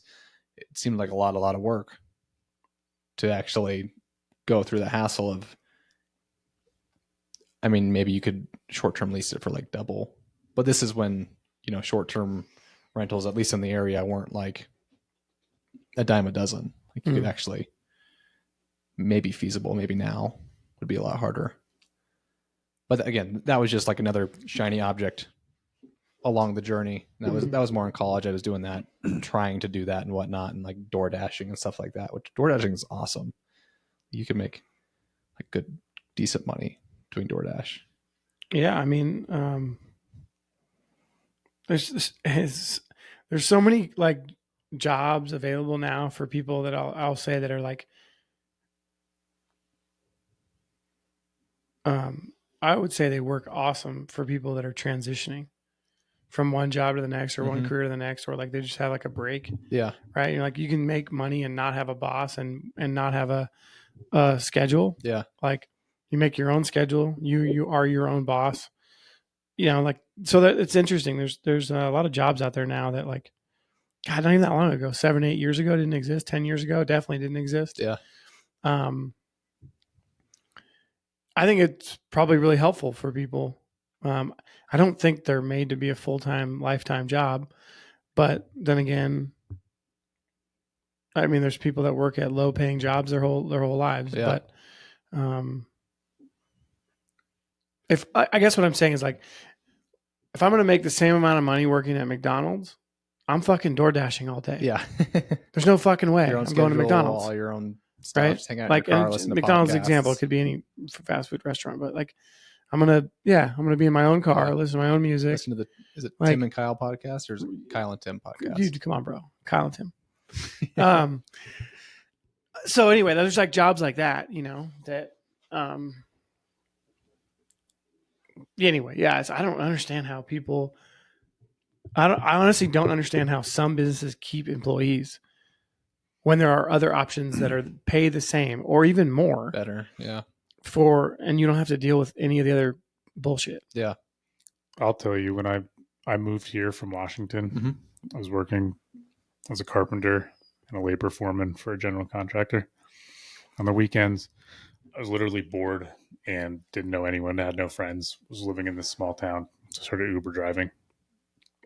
And then when living in a small town on an island. Yeah. That's why you were in a small town. outside of Seattle. But, okay. And then I moved here, and I had no idea what I was going to do. I just did not want to do construction work anymore. So I started Uber driving. I'm like, well, I'll just do this till I figure out what I'm going to do. Like, it's perfect. I'll explore the town. I'll get to meet some locals, some residents, talk to people traveling in here. It was like within the first month, I made more in a week than I had ever made on my best 2-week paycheck. Really? And I was so pissed. I was so pissed because I'd done that for a year, and I'm like, are you fucking kidding me? Well, so like that, okay, that is a perfect example of, that's like, what we were that talking is about. So like, this is a problem, right? So the society doesn't appreciate the work that our trades people do, or our farmers or ranchers, or, you know, you can put a whole kind of group of people in there, and so we don't appreciate it, so we don't pay that much for it. And so when you can drive around in a heated car, right, with music playing, with no boss and no schedule, you have a lot of freedom, right? Yeah. And you and not a bunch of corporate bullshit that people feed you and try to brainwash you with, right? You don't have that. And somebody doing that makes more than a carpenter. That's a problem. That's a massive problem in our society.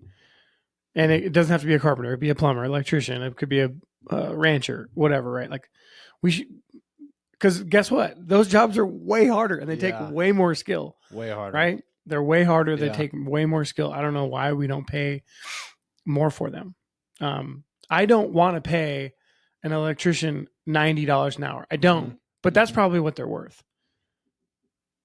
And you know what I mean? Like, I don't want to pay a plumber $90 an hour when they come to my house. Yeah. But that's probably what they're worth, right?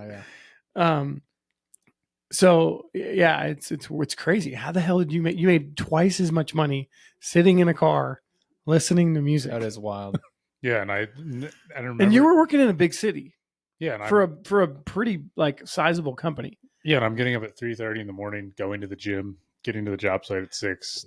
You know, probably there till 5. Yeah. Wow. And then getting home at 8:30 or 7:30. No, it was 5:30. Oh, you got home by then. Yeah, okay. I was done at 5. I've lived 10 minutes from the job. That's why I moved to the.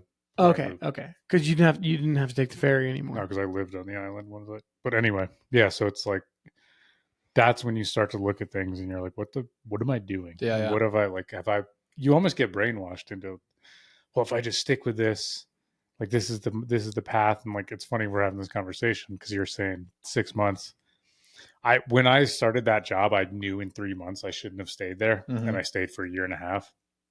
And I said after that, I'll never do that again. Like, and the older you get, the more confidence you get in what you want. And you only know that in what you don't want.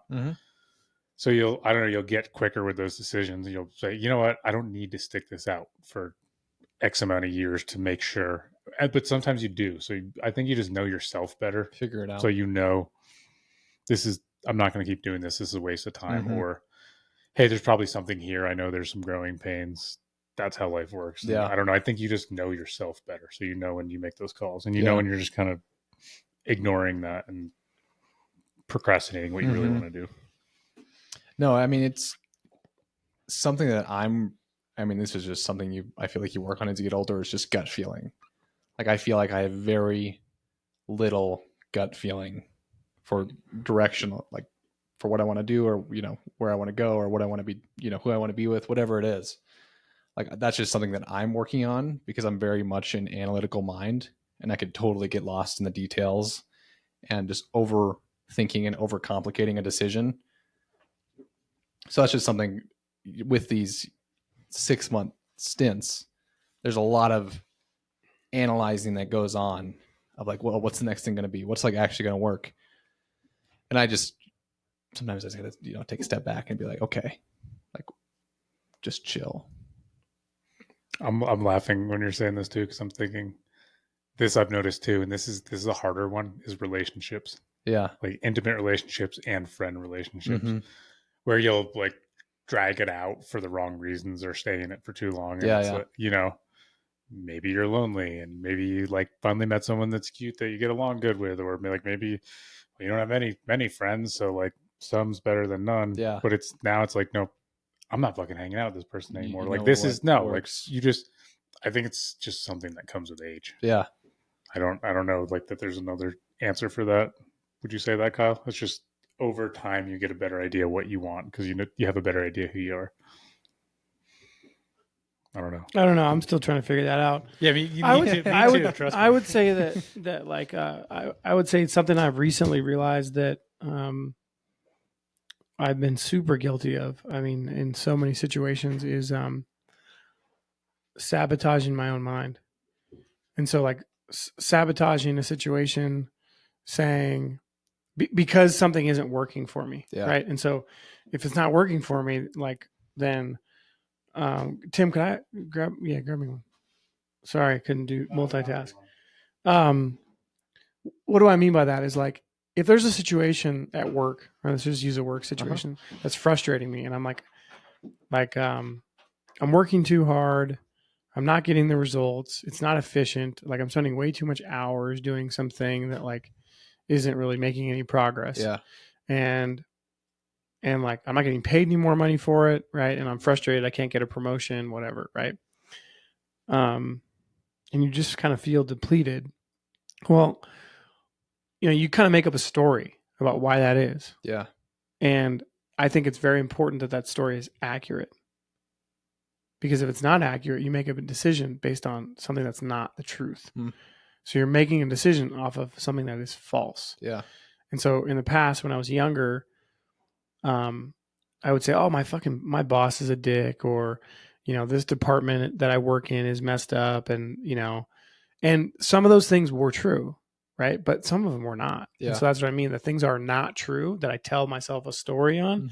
That's sabotage, right? I'm sabotaging I'm sabotaging the decision that I'm going to make next. Yeah. Because I'm making a decision based on something that's not true. Does that make sense? Yeah, no, I think that does make sense. And that's interesting. And so there's a difference between, hey, I'm not good at this yet, and or like this is situational and this isn't going to last a long time, meaning in 3 months, 6 months, 9 months, like this problem that I have is going to go away, or I'm going to get through it, versus like I quit and I'm done, right? Because if you quit and you're done, and you move on to the next thing based on something that was false, well, then you never know what could have been. Yeah. And I think people change companies because of that too quickly sometimes. Because they think, oh, well, like this, and it's like, no, you're going to go to another company and it's going to be the same thing. Yeah. You're going to run into the same problem. Yeah. Yeah. Right. And so there's a balance between you shouldn't stay somewhere too long that you're unappreciated, that you're underpaid, that you're over sacrificing for. You should not stay there. Right. But if you're gonna run into the exact same problem in another company, then it's not the company's fault. Yeah. It's actually you probably. I feel like that. So careful about what story you tell yourself. Yeah. I mean, that's such an important thing. And I think it's something that I'm been working through right now with the real estate stuff. So it's a big thing for people to recruit between agencies, which I was unaware of. I had no clue. Yeah. Like maybe I mentioned this when we had coffee that one time, but like I'd be going and getting coffee with like another broker or another agent or whatever. Well, you want to come work for me? And then all of a sudden it turns into a pitch of, so this is what our benefits are. You know, like this is our split, or maybe not that intricate, but you could totally tell like what their purpose of meeting was. Now we know what it's like when a guy takes a girl out and all he wants to do is sleep with her. Like, God damn it. I thought we were just getting coffee because he likes me. No, you just want me to work for you. We finally figured it out. We're so sorry, ladies. No, I mean, Continue. that's a good example, because that's what, it hasn't happened. It's happened enough where I've noticed it. Like maybe the first time someone did it, I was like, okay, whatever, just brush it off. But what I'm getting at is what you were saying, Kyle, is being in real estate for only 9 months. I tend to set high expectations for myself. A lot of the times I set them too high and then I get deflated when I don't reach them. And so then like everything was a waste, even if it was still like a successful, or I learned lessons, or I was still, generally speaking, for that time frame for 9 months was successful in real estate. But even if I didn't hit my, my target, whatever it was, I've somewhat, evaluated the company that I'm at. And I'll get kind of maybe into the story. It kind of flows from college into where I'm at now, of how I ended up at Century 21. It's not a crazy story, but I was evaluating pretty recently, I would say about a month ago, heavily of what brokerage do I want to be at? Because I didn't feel like I was getting the success that I thought I was putting in, and getting, in return, getting the success from real estate, from the work that I was putting in. So I was pretty heavily evaluating alternatives. I'm going to move to a different brokerage or a different company, or I like this person at this brokerage. And I think that's, like you're saying, there's a balance of it. I think it's important to realize that, like, when the times come to switch and it really isn't working for you, then do that. But I had to come full circle, and it took a little while, and conversations with people who gave me different point of views other than myself, because it just keeps on turning and burning in here, and you can, like you're saying, make your own ideas, or whether they're true or not. Like I had to look at myself for the business, because with real estate, like a lot of commission jobs, like you are the business.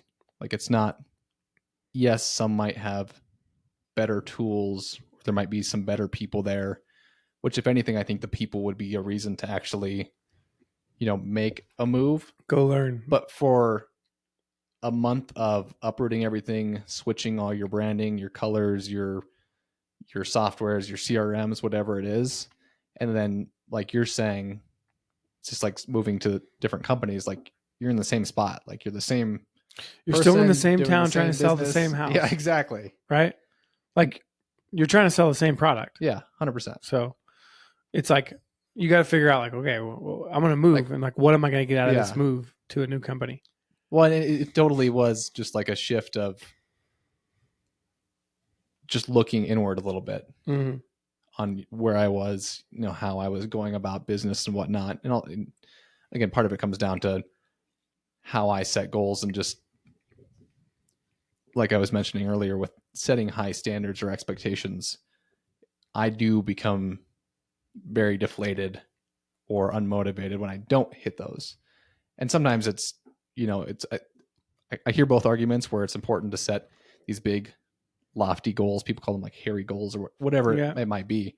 And I think that is important, but I'm finally noticing, and when I was kind of doing my New Year's resolution stuff this year, because I like doing that stuff, that I would just, swing for the hill or shoot for the moon, whatever, whatever it would be.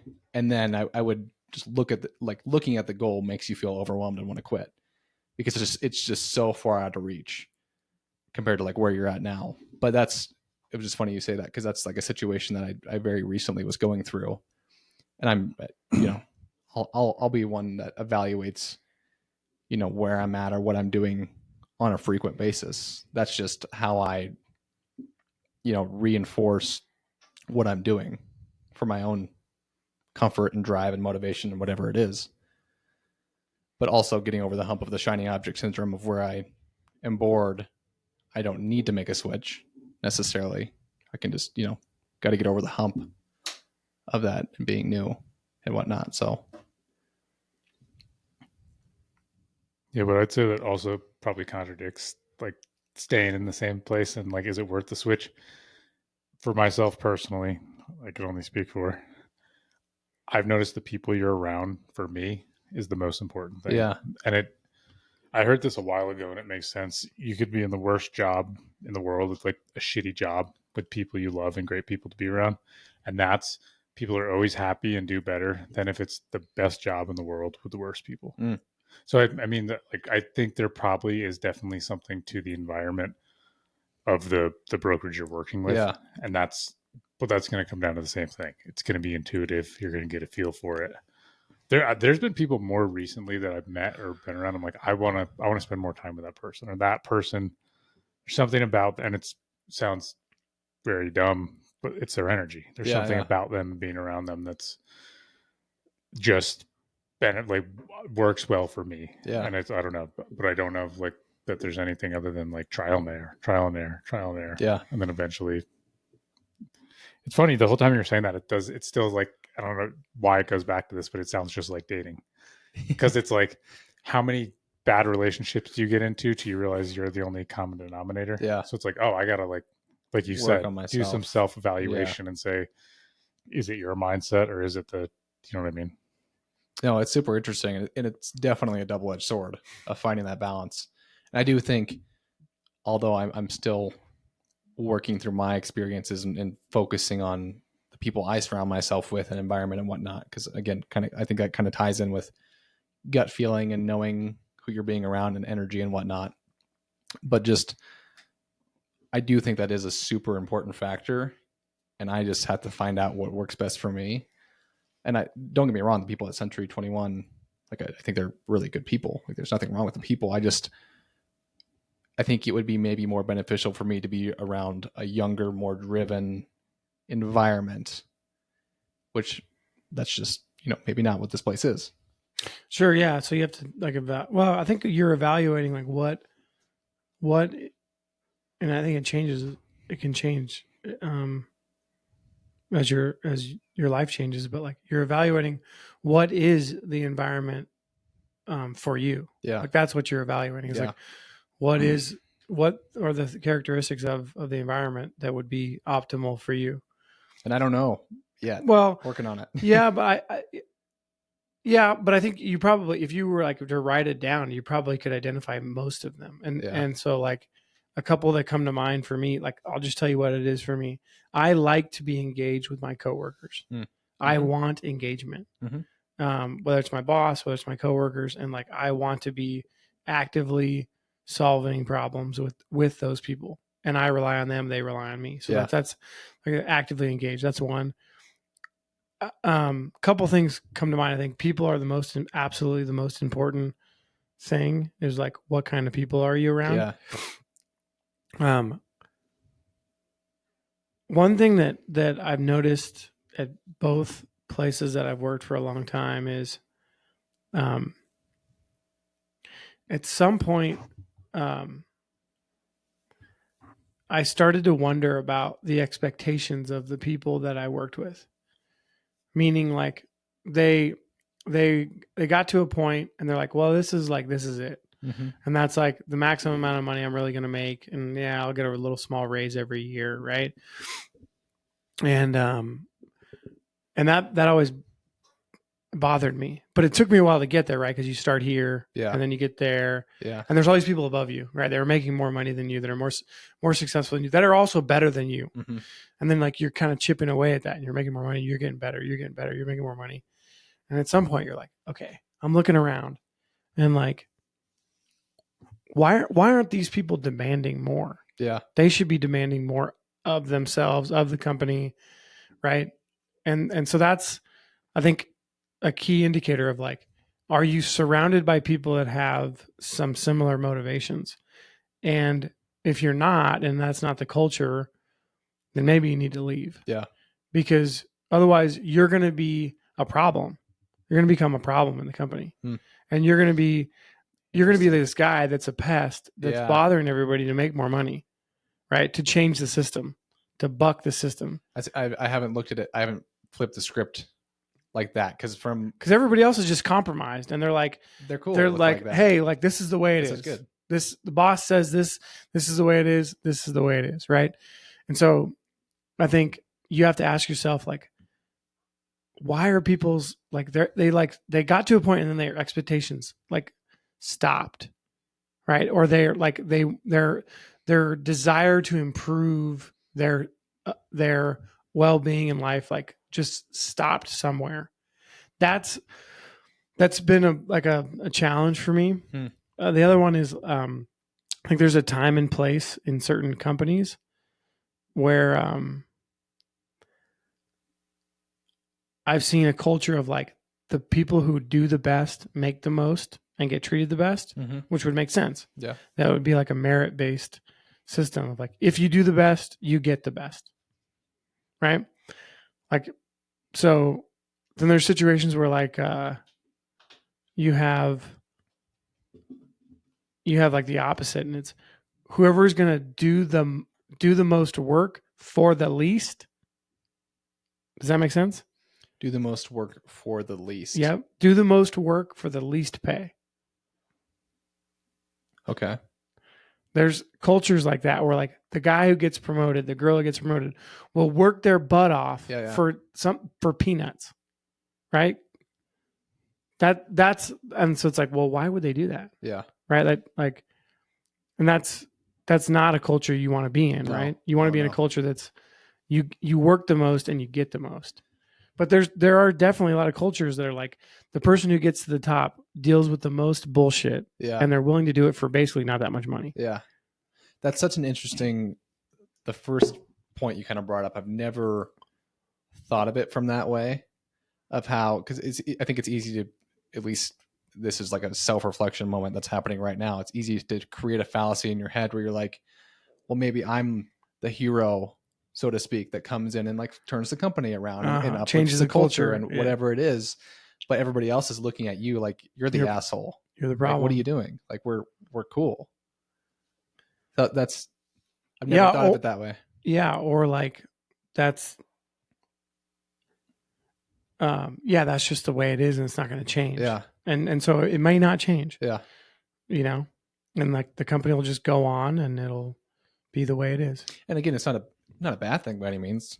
Like if those people are happy and they're doing what they're doing, but like you're saying, and this is again just like a personal reflection thing, finding where the environment and the people that I thrive around, which is not that.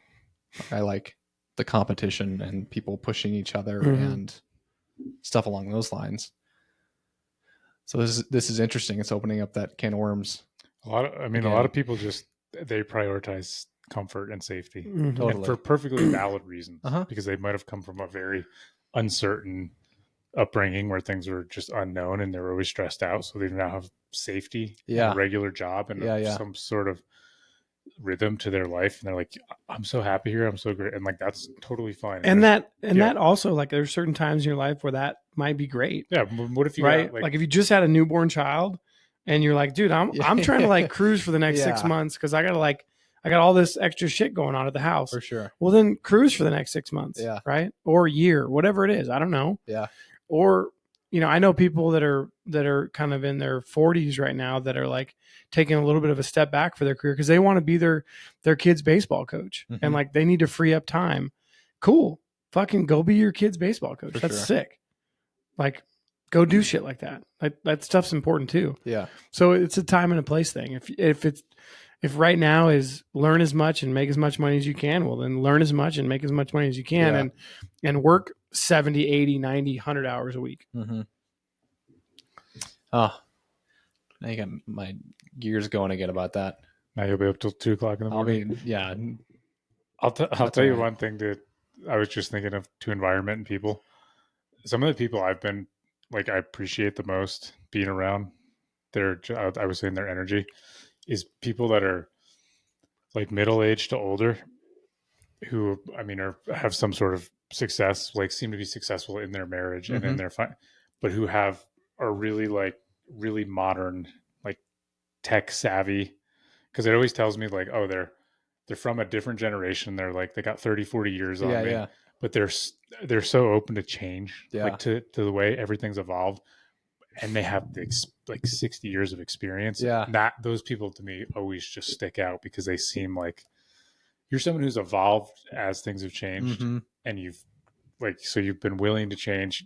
You haven't been stubborn, but you have all this wisdom. And I've found like someone I met with today, and just some people that I've like, they're just cool to be around because they think so forward, and they've got 65 years of experience. Yeah, well, that is a good point about like the technology side of things, because there's totally two ends of the spectrum. Not that, one's good or bad, but it just shows you rolling with the times, and even with, being in an older generation that didn't have that and still adapting to that.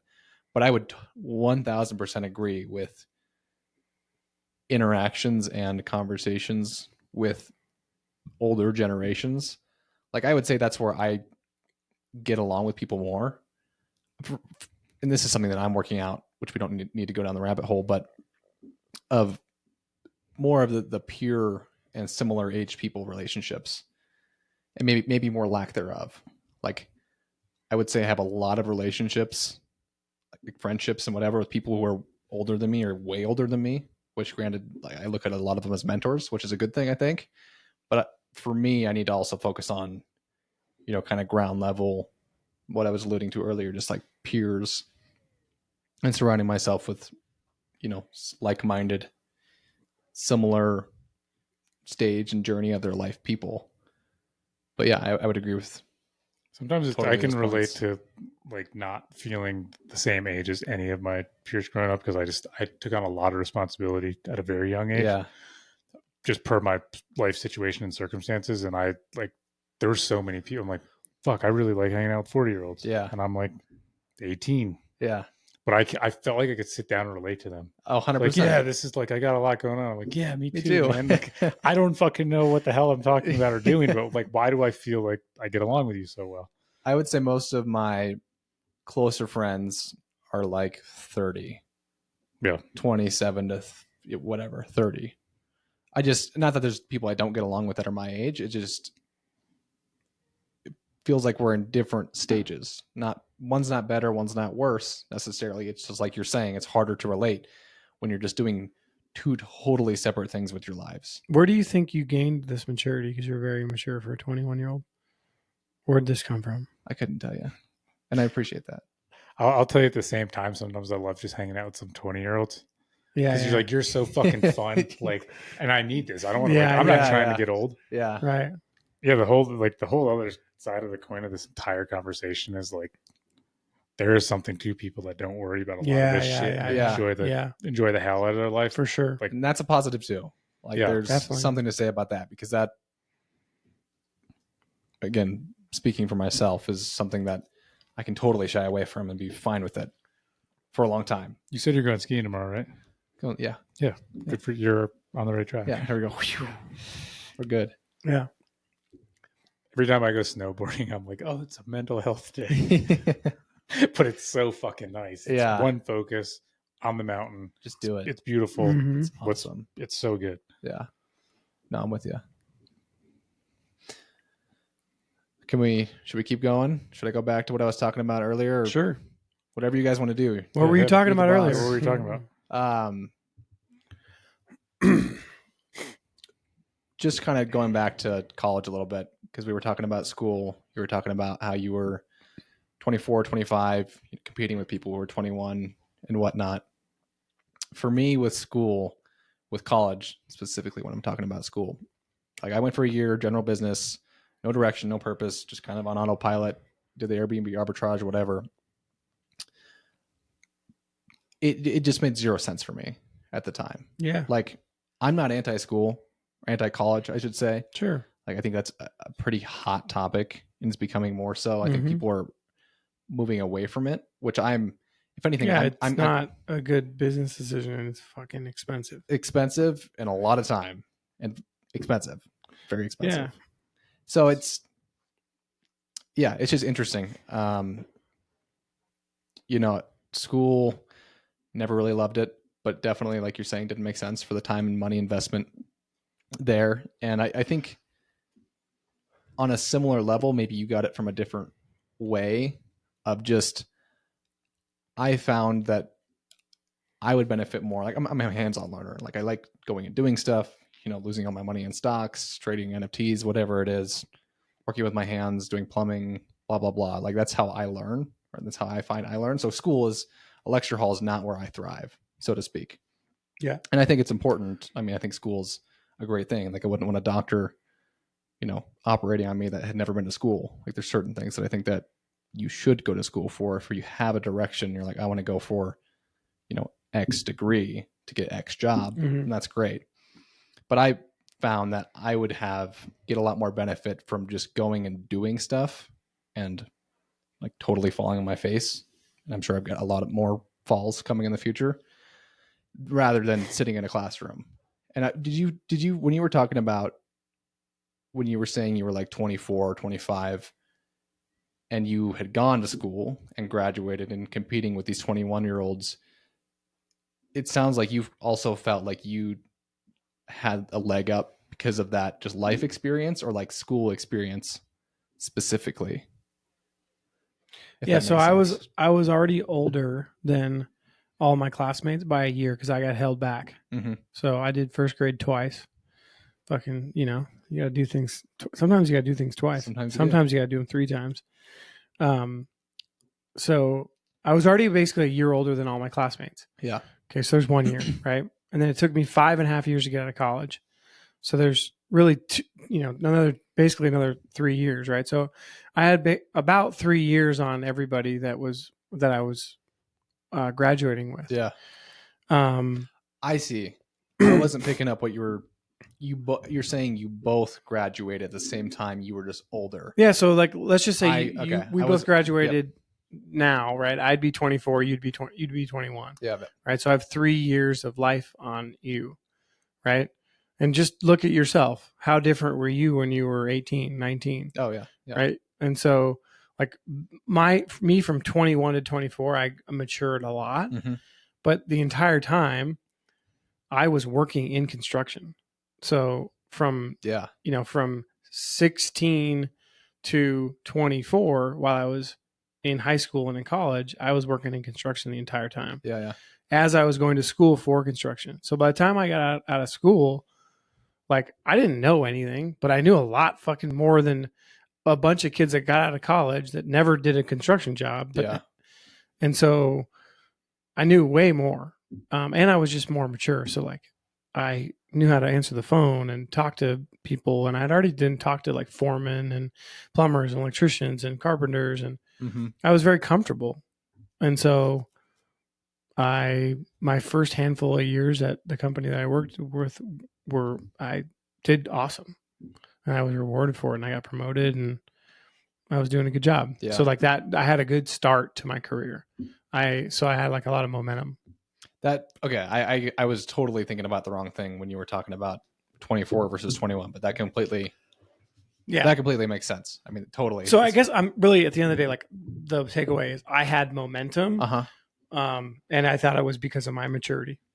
I was more mature than the people I was competing with. Well,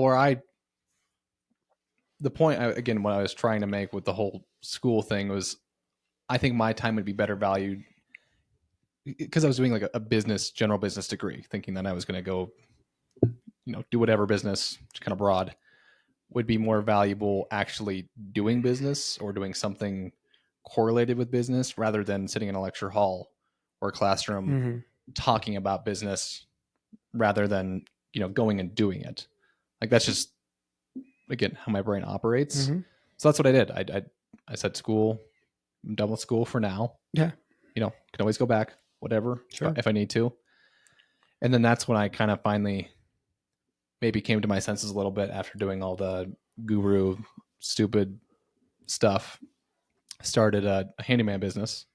Like, okay, I can work with my hands. I'm going to learn the basics of business. Like a handyman business is like the most basic thing you can do. One employee, you got your insurance, you got your independent contractor's license, you've got tools, and you've got QuickBooks. Yep. Like that's it. Yeah. Like, you just and a credit card. Yeah, and a credit card. And there's what we've been talking about the whole time. There's no shortage of that. That's freaking that work. America. Exactly. It's like freedom. Like you have a business. Yeah. Oh yeah. And it was like, and you can buy another tool next week and then you can go do that work too. And it was like a real business, not like an online, I'm going to sublet someone's house and make millions or whatever it was in my head. It was like, this is like a boots on the ground, single person, bare bones business. Mm-hmm.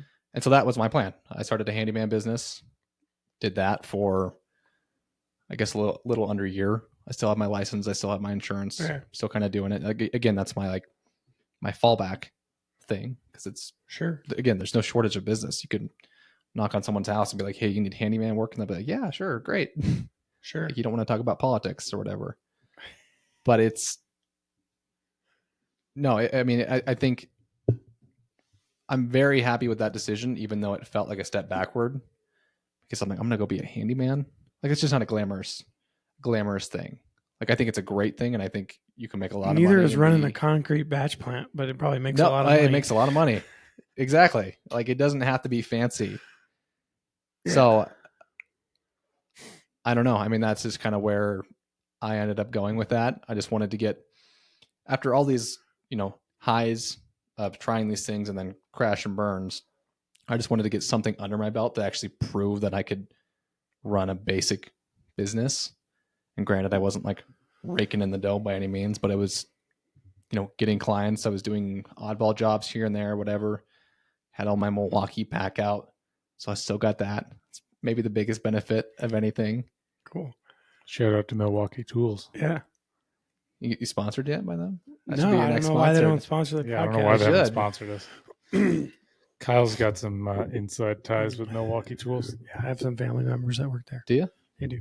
How long's Cole been there? Do you get discounts? 15, 16 years. Holy cow. I do. I get free ones. That's awesome. Yeah. That's awesome. Yeah, it's cool. I don't abuse the relationship. Yeah. I really don't have that much shit compared to how much I could. But yeah. I have plenty over my brother's 15 years. That is cool though. From working there. They make good stuff. Yeah. Yeah, man, I think that's awesome that you're, in Europe, they, and other places, but let's just talk about Europe for now.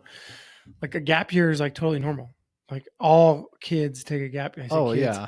All young people that get out of high school take a gap year. They go travel or do something. Yeah. And they go backpack around Europe on a super tight budget. Yeah. But they what they're doing is, yes, they're partying. Yes, they're kind of doing stupid shit. But at the same time, they're learning a lot about themselves. They're learning about other cultures. Right. And so there's a lot of value in seeing the world. And so gap years are normal and you're experiencing the world right now and you're getting paid to do it. Yeah. I think it's smart. I mean, I don't know if I don't know that if when I was 17 or 18, I definitely wasn't, I was super immature at that time. I think society's changed. Maybe it hasn't. I don't know. I think my view of this topic has changed a lot. I don't know that I would go to college now. I don't think I would. Mm-hmm. With the cost of education now. Yeah. I don't think I would go to college. If I did, I think I would take 2 or 3 years and work in a field or fields that I would try them and kind of figure out what I liked. And then I would go back to college if I felt like I wanted to. My college was really cheap. Was it all in in-state? all. It was in state, In-state? and it was $1,100 a semester. Wow. And then like when I graduated the last year, because it took me a while, it was like $1,350 a semester. And so I mean, even in that short period of time, that went up like 20%, you know. Yeah. But yeah, it was so cheap. So it was like, I think back now for me, it was a no brainer. Yeah. Like it was $1,100 a semester. I think so. But now, you know, that same college at the same degree, investment, and to pay rent and like all the other stuff, it would be really expensive. Yeah. And I'm not sure that I would do it. Yeah. Yeah, I just wonder if like this, your generation, if when they have kids, if they'll even like if that will even be a thing. Like it's because it's so, you know, it's just been passed down for so long. It's been passed down, but it's become a big business, right? Yeah. And like it's not about like educating society anymore. Like it's not like this like noble thing. No, it's a big business, and these universities are companies. They are corporations, and they're trying to make money. Yeah. Right? Like that's their goal, and they're not trying to educate you. They're trying to make money, and they're doing a fucking spectacular job at it. Well, I think about that too, Tim, like, you know, way down the road, quite a ways, like raising kids. Like, what would I suggest to my kid? Like, should you go to school? I mean, I'm going to be unbiased, like, do what you want to do. Like, that's what a big factor for me not going is because my parents weren't like, you're forced to go to school. They're like, school is great. Out of the 4, like half of them graduated, half of them didn't. But, you know, one of the more successful people I know, my stepdad, who's just worked his ass off entire life, didn't step foot inside of a college classroom. Right. It's just like, he knows absolutely everybody. He does very well for himself. You know, that's not always been the case growing up, but just as of recently. So I think that's just also given me perspective on, you know, it doesn't have to be the solution necessarily. Yeah. Probably perspective and permission. It's kind of like, I don't know, there's a whole society that's built around the education system. Totally. And it's like, hey, you won't have access to all these jobs. And now, but I mean, if you have an example of someone who's done just fine, and I just don't think going forward that's going to be the case. It's not going to be, you're not going to have a degree. Mm-hmm. You're going to have to be the most competent. I think it also does, you know, just talking about what I was alluding earlier about just like peer-to-peer relationships and friendships and whatnot. Like, I think it does force you to be around those people, which I think builds lifelong friendships, you know, potentially intimate relationships, whatever it is. Like, I think that's a very important part of going to school. And that's something I did not take advantage of, because I can totally just like do my own thing all the time and be fine with it. And then realize like, oh, I haven't talked to anybody. Yeah. Yeah. On a campus of 16,000 people, I've said 7 words. Like, that's just who I am. Like, I'll just stay in my shell. But sure. I do think that's an important, like, if I were to go back to school or go back and do school again, even for that year, like, you'd be more social. Oh, I would do everything if I could. Like, I would go, you know, not necessarily just parties, like go to, you know, go join clubs or competitions. I mean, that's probably a good realization just for life in general, right? Yeah. Like, one is, let's go back to this. Like, you don't have to go to college to get socialized, right? Mm-hmm. It's fucking helpful. Yeah. Right. Like, it's fun and it can be really cool. Yeah. Right. I'm not sure you should pay $20,000 to, you know, or whatever it is, like plus rent. So it's way more than that. Right. Like I don't think it's worth $60,000 a year to party. Yeah. Right. Like you can party for a lot less, and you can be social for a lot less. Right. Yeah. There's other things you can do to get socialized or learn about culture or learn about other people. But I think it's probably a good message for life of like just stay socialized, right? In a sense that, and be around people that you want to be around and constantly learn new things about new people. No, that's a big thing for me, at least personally. Just I working on that. Like totally agree with both of those, because I never noticed that about school. I've heard Jordan Peterson talk about that, how important it is just the group of people you're around, you're a young adult, you're figuring out who you want to be. But you're doing it right now, man. Like, because I know you from the investor club, and I know you take a big part in the Toastmaster group. Stuff. Like, you are getting you're involved doing in that. groups. Like, I would do the exact same thing if I was in school. I'd probably sign up for everything, try to meet everyone. Yeah. Because the more people I've met as my life is, like, in the last year, it's just significantly improved the overall quality of my life in every way. I think that a key point, and I appreciate you pointing out that stuff, because that's been something I've been focusing on, and is joining, those are more like clubs, and they're structured around self-help and learning, and networking and meeting people is awesome too. I think and this is again just kind of maybe a moment I'm having right now of realization, a good thing for me to do would be to go like join an MMA gym or like join a sports thing. I can refer you to. Well, I know, yeah. Well, like just even you saying that is like, because I actually tried that in college. Like, I went to Montana MMA for a few classes. I was like, this is the kick. Everybody's on it. I want to try it too. I think it's great. They're meeting people. They are, and it was good. And then I just like stopped going for whatever reason. And I was, going back to high school stuff again, because it wasn't that long ago for me. It just like sports were a big thing, like for any school for that matter. Like if you do sports is like half the battle. And I was big into football, big into basketball, track, not so much, but like that was a big, again, kind of not being a bad thing, but camaraderie and teamwork and, friends, being around a bunch of guys your age and whatnot. Yeah. So I'll join the Montana MMA again or something. Do the 4 intro classes again. Do they do this in the I don't know. He's done, like, Brian will do all kinds of promotional stuff, like free month when you start, or 4 intro classes, or he definitely probably give them to you if you haven't been there in 4 years. Yeah, or it wouldn't be that long. That was just a year or two. Just a couple of years ago. I think I only went like 2 or 3 times. Yeah. Do a month. Try it out. Yeah. If you haven't met Mike, you'll meet him from the investor group, and he trains there all the time. He's awesome. Is he like our age? Older? He's in between our age and your age. Okay. I think he's 25 or 26. Okay. Yeah. Mike. Yeah. God, I can't believe I don't remember him. He's done this podcast twice. Oh, really? Yeah. Cool. He just did one, I don't know, like it was the last one that came out, and then we did one way back in the day, and we started this like episode 7 or something. Nice. Yeah, good dude, and yeah. Check it out.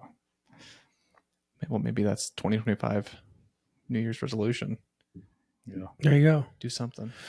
Let's wrap this thing up. Yeah, let's do it. We're 2 hours in. Kaiden, thank you. Thanks, guys. Thank you. First podcast. I'm sure it went well. Words were all over the place, but I appreciate it. It was great.